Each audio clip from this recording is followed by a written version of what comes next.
यहाँ पे आपके पास इसका पार्ट 10 आ रहा है और ये आपके पास 9.3 का क्वेश्चन है, चैप्टर नंबर 9 क्वेश्चन नंबर 1 का पार्ट 1 है, 288 पेज के ऊपर है क्वेश्चन। यहाँ पे आपके पास भाई यहाँ पे मैं आपको इस तरह से समझाऊंगा कि पूरा चैप्टर नंबर 9 की जो बेसिक कहानी है सब कुछ आ जाएगा आपको, ठीक है। मैं इस तरह से पढ़ा रहा हूँ जैसे सब इस क्वेश्चन को मैं ऐसे पढ़ा रहा हूँ कि आपका चैप्टर नंबर 9 अच्छा खासा कवर हो जाएगा, ठीक है। तो भाई यहाँ पे इनको इसने इस क्वेश्चन के अंदर दे दिया मैक्सिमाइज, ये रहा मैक्सिमाइज। अच्छा भाई यहाँ पे आपके पास मैक्सिमाइज दे दिया है, क्वेश्चन में वो दे देता मिनिमाइज, सवाल यही दे देता, कुछ भी हो सकता था, इससे कोई फर्क नहीं पड़ रहा। मैक्सिमाइज दे दे मिनिमाइज दे दे, मेथड वही है, एंड पर रिजल्ट बताते वक्त हमने मैक्सिमाइज देखना है और मिनिमाइज देखना है, वो एक अलग चीज़ है। तो फिलहाल इन्होंने मैक्सिमाइज पूछ लिया, मिनिमाइज भी पूछ लेता तो कोई फर्क नहीं पड़ता। अब आगे चलते हैं, सवाल को और से समझिएगा, सारे क्वेश्चन इंपॉर्टेंट है लेकिन ये इसमें मैं पूरा चैप्टर ही कवर कर रहा हूँ। यहाँ पे आपके पास z, यहाँ पे x कमा y है, खाली z भी लिखा हुआ आ जाए कोई फर्क नहीं पड़ता। कभी कभार ये मैक्सिमाइज भी नहीं लिखता, खाली max z is equals to और आगे ये कुछ भी लिख देगा 10x is equals to 11y 12y 13y, कोई फर्क नहीं पड़ता, नंबर चेंज होने से कोई फर्क नहीं पड़ता, मेथड आना चाहिए आपको, ठीक है। तो या मैक्सिमिक की जगह पे मिन z, मिनिमाइज का भी सवाल आ सकता है ना। तो अब आपके पास ये आपके पास एक इक्वेशन दे दी है इसने, सही ना, वैसे तो इनइक्वालिटी है ये, और इस तरह से यहाँ पे भी इक्वेशन आ गई, एक और इक्वेशन, 3 भी दे सकता है, 2 भी दे दी, कम से कम 2 तो देगा, 3 भी दे सकता है, इससे कोई फर्क नहीं पड़ता, यहाँ तक कोई इशू तो नहीं। आगे चलते हैं। अब सबसे पहले काम आप लोगों ने क्या करना है, पहली जो भी आपके पास इक्वेशन गिवन होगी हमने इसको यूज़ किया, देखिए मैंने इसकी इनइक्वालिटी को ख़त्म किया और यहाँ पे मैंने खुद ही क्या कर लिया, ये देखिए मैंने लेट कर लिया कि ये इक्वल के बराबर है, इक्वल है। अच्छा अब आपने क्या करना है, इस x की जगह पे 0 पुट करना है, चेक कर लें आपके पास आंसर 4 आएगा। यहाँ पे सेकंड, फिर आपने y की जगह पे 0 पुट करना है, आपके पास जो आंसर आएगा वो 8/3 होगा, ठीक है। पहले x पे 0 पुट करना है, फिर y पे 0 पुट करना है, सिंपल। इसी इक्वेशन में x पे 0 देन y पे 0, जो आंसर आए वो लिख लेंगे। ये ऑर्डर पेयर बन चुके हैं भाई। 0 पे आपके पास क्या कहते हैं 8/3 आ रहा है, और जब आप x पे 0 पुट कर रहे हैं, y पे 0 पुट कर रहे हैं, तो x का जो आंसर है वो 4 आ रहा है, सिंपल। और यहाँ पे मैंने एक चीज़ और लिख ली है कि भाई 8/3 कर दोगे तो भाई ये 2.7 आ सकता है, तो आप चाहो तो इधर 2.7 लिख सकते हैं, ठीक है।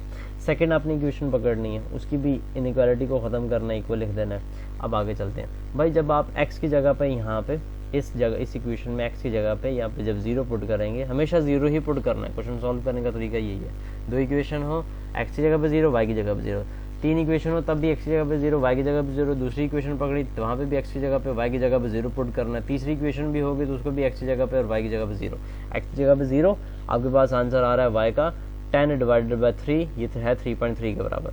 अब आप y की जगह पे 0 पुट करेंगे यहाँ पे तो आपके पास आंसर आ रहा है 5/3, ये है 1.7 के बराबर, ठीक है। अच्छा भाई और आगे चलते हैं। अब आपने डब्बे बनाने के बाद ये तो आपका रिजल्ट वाला पोर्शन हो जाएगा ना, ये आपका क्या है, रिजल्ट है बेसिकली।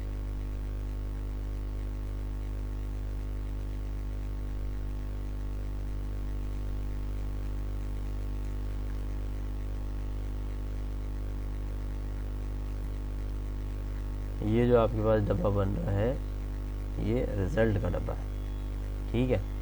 अब रिजल्ट को तो रिजल्ट से पहले आप लोगों ने क्या करना है, ग्राफ बनाना है। अब ग्राफ की कहानी मैं समझाता हूँ। ग्राफ वही है भाई, ग्राफ वैसे आप लोग लाइन लगाएंगे, आप मेंशन करेंगे ये आपका एक्स एक्सिस है। मैंने यहाँ पे फुल मार्किंग नहीं की, एक बार मैं पहले डीपली बता के आ चुका हूँ। ये आपका एक्स पॉजिटिव है, नीचे आपका जो यहाँ से आपके पास सॉरी वो ऊपर एक्स वाई पॉजिटिव था, यहाँ पे एक्स पॉजिटिव है, यहाँ पे एक्स नेगेटिव है, नीचे की जानिब वाई नेगेटिव होगा, तो वो मैंने काम नहीं किया। मैंने सिंपल जो काम का है वो डीपली मैं समझा के आ चुका हूँ, मैंने डायरेक्ट किया, ठीक है। अब यहाँ पे जो मैंने डब्बे छोड़े हैं, यहाँ पे जो मैंने डब्बे छोड़े हैं, अगर आप और से देखें तो मैंने 10 था यहाँ पे, ये मैंने 20 स्मॉल बॉक्स छोड़े हैं, यहाँ पे भी 20 स्मॉल बॉक्स पे छोड़े हैं, यहाँ पे भी 20 small box, 20 small box is 1 unit, यहाँ पे भी 20 small box, 20 small box, 20 small box, यानी कि 1 2 3 4 4 तक दोनों तरफ जा रहे हैं, ठीक है भाई, ये हो जाएगा। अच्छा भाई अब और आगे चलते हैं। अब आपने क्या करना है, जो आपके पास जो पहला डब्बा बन रहा था वो बन रहा था पहली इक्वेशन का, इसको मैंने इस ब्राउन से कलर से मार्क किया है भाई। 0 पे क्या आ रहा है, 2.7 आ रहा है, तो नीचे चलते हैं, कहाँ गया, ये रहा आपका 0, एक्स पे 0, एक्स पे 0 ये रहा, यहाँ पे 0 सेंटर पे हमेशा 0 रहता है, वाई पे थोड़ा सा ऊपर लेके गए 2.7 गया है। अच्छा ये थोड़ा सा देखने में थोड़ी सी मुश्किल होगी, गिनती करके आपने इधर 2.7 के हिसाब से मार्क कर दिया, क्योंकि इस जगह पे ये मिड है तो 2.5 होगा, तो 2-4 डिजिट और डब्बे ऊपर जाने के बाद 2.7 हो जाएगा, ठीक है ना। तो 2.7 को हमने मार्क कर दिया। दूसरा यहीं पे हमें गिवन था, क्या गिवन था, 0 पे 4 पे 0, सही ना, 4 x पे 4 y पे 0, ये रहा x पे 4 y पे 0। देखो भाई x पे 4 ये रहा, y x एक्सिस पे y 0 होता है, लिहाजा ये पॉइंट भाई हमने इस जो ब्राउन से कलर का है इसको यहाँ से स्ट्रेट लाइन से इसको मैच कर दिया इसके साथ। आगे चलते हैं भाई। अब दूसरा जो पॉइंट आ रहा है आपके पास वो आ रहा है 0 पे 3.3। 0 पे आपने क्या कर देना है, 3.3 कर देना है। ये रहा 0 और थोड़ा सा ऊपर ले जाएंगे 3.3। भाई ये देखो 3.5 यहाँ पे होगा, थोड़ा सा नीचे 3.3 होना चाहिए। हाँ, ये थोड़ा सा आपको गिनती करके डब्बों को मार्क करना पड़ेगा। आपने हिसाब लगा लेना है कि 10 डब्बे, आपने हो सकता है 5-5 डब्बे छोड़ के ग्राफ बनाया हो, सही ना, मतलब इतने गैप से बनाया हो, मैंने एक डिजिट इतने गैप से बनाया, तो उससे फ़र्क पड़ता है। अच्छा, मैं एक आपको डीपली समझा देता हूँ कि ये 3.3 इस जगह पे क्यों आ रहा है, ठीक है। तो भाई अगर आप इसको गौर से देखें तो यहाँ से लेके 3.3 की बात कर लेते हैं, 3 से लेके यहाँ तक कितने छोटे छोटे डब्बे आ गए, 10 डब्बे भाई यहाँ से यहाँ आ गए और 10 डब्बे यहाँ से यहाँ आ गए। अब कितने डब्बों का फ़र्क पड़ गया, टोटल डब्बे हो गए 20। यानी कि अब आपने जब इसके अंदर आपने 20 को आपने क्या कर देना, 10 से डिवाइड करवा देना। तो यानी कि 2 डब्बों पे आप क्या बनेगा, 1 बनेगा, फिर अगेन 2 डब्बों पे 2 बनेगा और अगेन 2 डब्बे मूव करने पे आपके पास क्या बन जाएगा, 3 बन जाएगा, यानी कि 3.3 आ गया। बात समझ आ रही है। फिर 2 डब्बे मूव करोगे 4 बनेगा 3.4 और ये देखें यहाँ पे 3.5 आ रहा है। बात समझ आ गई। तो हमने 2 डब्बों के हिसाब से एक को छोड़ा, यानी कि 3.1, 3.2 और ये 3.3, इसलिए मैंने इसको 3.3 पे मार्क कर दिया। ये छोटा सी चीज़ थी। अच्छा भाई, अब आगे चलते हैं। अब ऊपर देखते हैं कि हमने क्या किया। सेकंड जो हमारे पास है वो है भाई 1.7 पे ये क्या है, 0। अब नीचे चलते हैं, वही 1.7 की कहानी देखते हैं। भाई ये देखो 2 डब्बों से 1 बन गया, ये इधर से 2 बन गया, ये 1.3, 1.4, यहाँ पे 1.5, यहाँ पे 1.6, 2 डब्बों के बाद 1.7, ये देखें यहाँ पे 1.7। तो हमने यहाँ से लेके रेड कलर से इसको मार्क कर दिया। यहाँ तो कोई मसला तो नहीं है। अच्छा, यहाँ पे मैंने कुछ को ख़राब नहीं किया ग्राफ को, क्योंकि बार बार इसके ऊपर कलर करना पड़ना था। अब जो ग्राफ की जो पहली इक्वेशन है, अगर आप इसको देखें जो आपने ब्राउन कलर से बनाया है, इसका जो इनइक्वालिटी का साइन है, जो एरो का साइन है, वो किस साइड की जानिब है, इस इक्वेशन की जानिब है, यानी कि अंदर की जानिब है, बाहर की जानिब नहीं है। बाहर की जानिब होता तो आपके पास कुछ ऐसा बना होता, ऐसा, यानी कि कोई भी नंबर की जानिब। ऐसा नहीं है, ये क्या है, ऐसा है। तो जब ऐसा है, अब मैं आपको बताता हूँ, जब ऐसा हो तो आपने क्या करना है, ठीक है। ये किस जानिब है, अंदर की जानिब है। तो यानी कि जो आपके जो ग्राफ बनेगा ये इक्वेशन की जानिब, यानी कि ओरिजिन की जानिब बनेगा। अब अगर हम रेड कलर, जो पहला इक्वेशन थी हमारा वो रेड कलर था, मैं इधर रेड कलर से लाइन ड्रॉ करता हूँ, ठीक है। अच्छा, मैं हाईलाइट कर देता हूँ इस एरिया को, सिंपल। रुक जाए।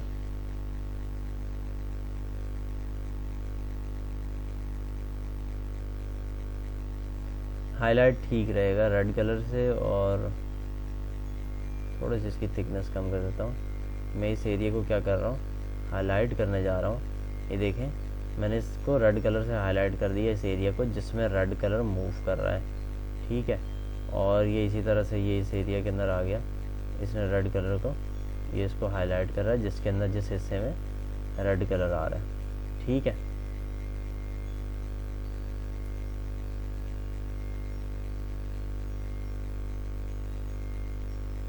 बात समझ आ रही है। इससे क्या हो रहा है, ये देखें, इससे ये हो रहा है कि भाई आपके पास ये जो नीचे वाला एरिया, इस लाइन के नीचे वाला एरिया, उसको आपने हाईलाइट कर दिया, पूरे एरिया को रेड कलर से। रेड वो अब, अच्छा बेहतर है कि आप कलरफुल जो बच्चों के जो कलर यूज़ होते हैं वो यूज़ कीजिएगा, आपको समझ आएगी, वरना समझ नहीं आना, ऊपर से जाएगा किसी खाते में नहीं आएगा वो। आगे चलते हैं भाई। उसके बाद जो सेकंड कलर है ब्राउन है, मेरे पास और कोई कलर नहीं, तो लिहाजा मैं इसको येलो यूज़ कर लेता हूँ। अब ये जो ब्राउन है, ब्राउन सिर्फ इस हिस्से को कर रहा है, ये येलो सिर्फ ये वाला हिस्सा हो रहा है, ठीक है। ये वाला हिस्से ने क्या कर दिया, इसको येलो कर दिया, और इसकी मैं थिकनेस बढ़ाता हूँ, सही है। ये येलो किस हिस्से में आ गया, ये हिस्से में आ गया, ये देखें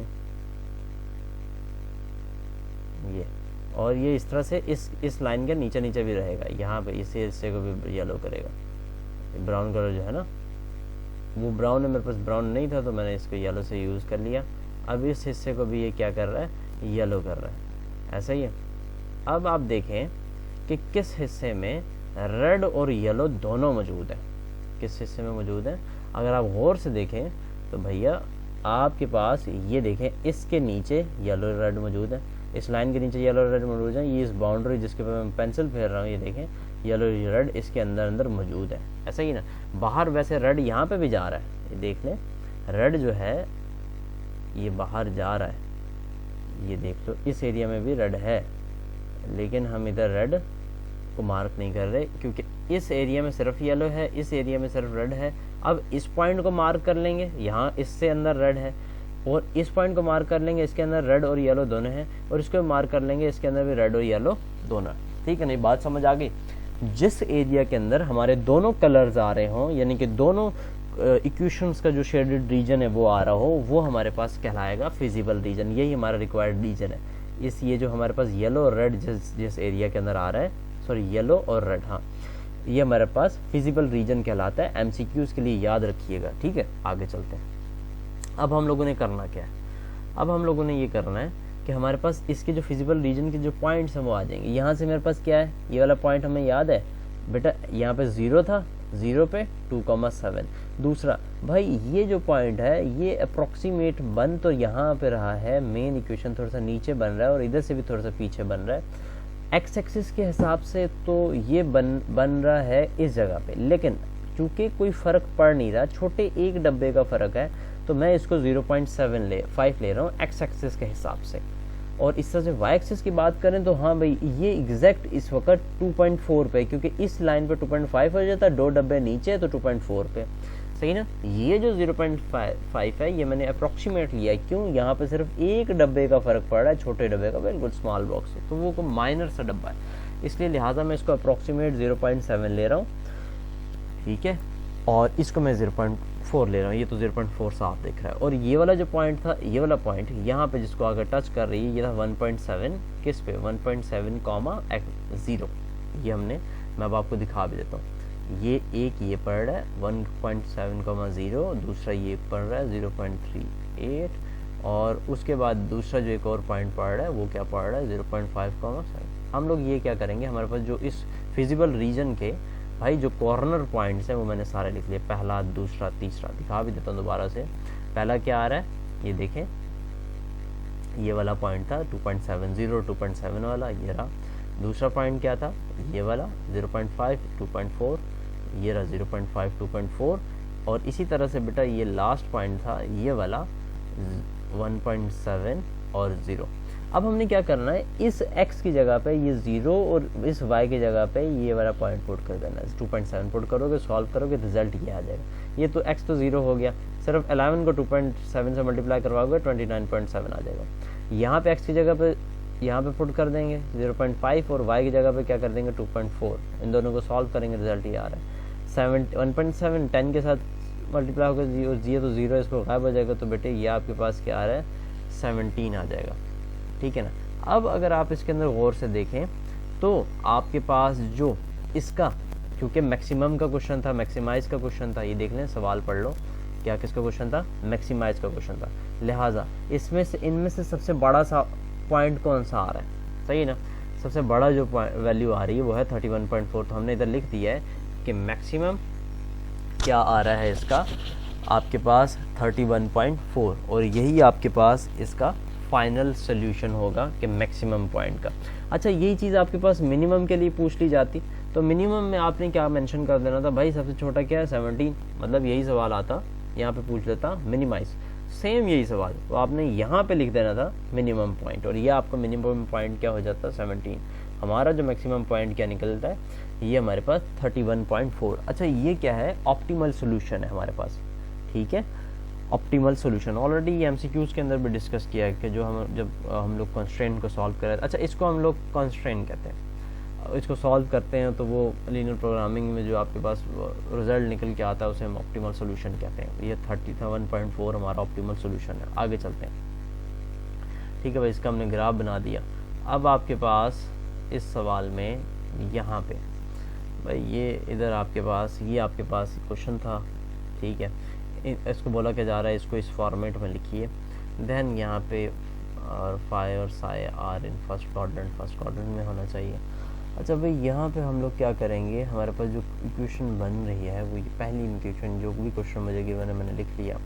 हमारे पास कंडीशन बन रही है A sine theta B cos theta. तो हमारे पास ये है फार्मूला, ए के लिए जो वैल्यू है A is equals to formula basically. अच्छा ये आपके पास एग्जांपल है बुक के और एक्सरसाइज 10.2 है और पेज नंबर 304 पे एग्जांपल है। और यहाँ पे a is equals to R cos phi, b is equals to R sine phi.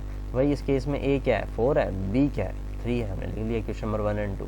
अच्छा दूसरी चीज़ इसके अंदर फर्स्ट क्वाड्रेंट हमें बताया गया था since phi and psi are in first quadrant तो therefore all trigonometry function have positive values. आपके पास सारी की सारी पॉजिटिव वैल्यूज़ होती हैं फर्स्ट क्वाड्रेंट में।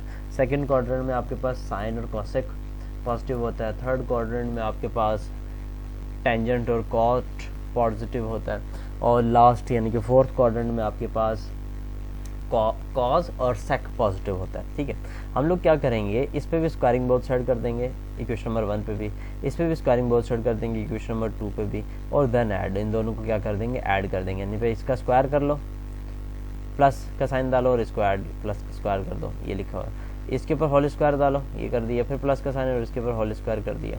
अगले स्टेप में क्या हो रहा है भाई, इन दोनों में से आर और आर स्क्वायर कॉमन ले लेंगे, आर स्क्वायर कॉमन आ जाएगा, कॉस फाई साइन फाई।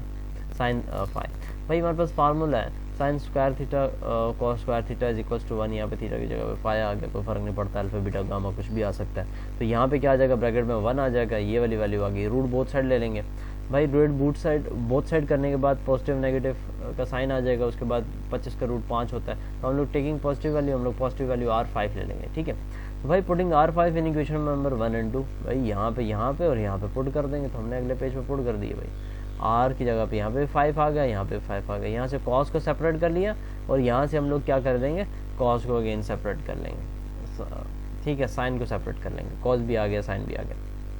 अगले स्टेप में हम लोग क्या करने जा रहे हैं कि भाई जो इक्वेशन नंबर 1 है और इक्वेशन नंबर 2 है, इसे हम इक्वेशन नंबर ए में पुट करने जा रहे हैं। हमारी इक्वेशन नंबर ए किसके बराबर है, अगर आप इसको देखें ये इक्वेशन नंबर ए के बराबर है, ये इसके बराबर है। फिलहाल हमने यहाँ पे ये लिखा, अगले पेज पे आपके पास ये आ जाएगी, ये किसके बराबर था, जो 4 है बराबर, ये देखें 4 बराबर है आर कोस फाई के।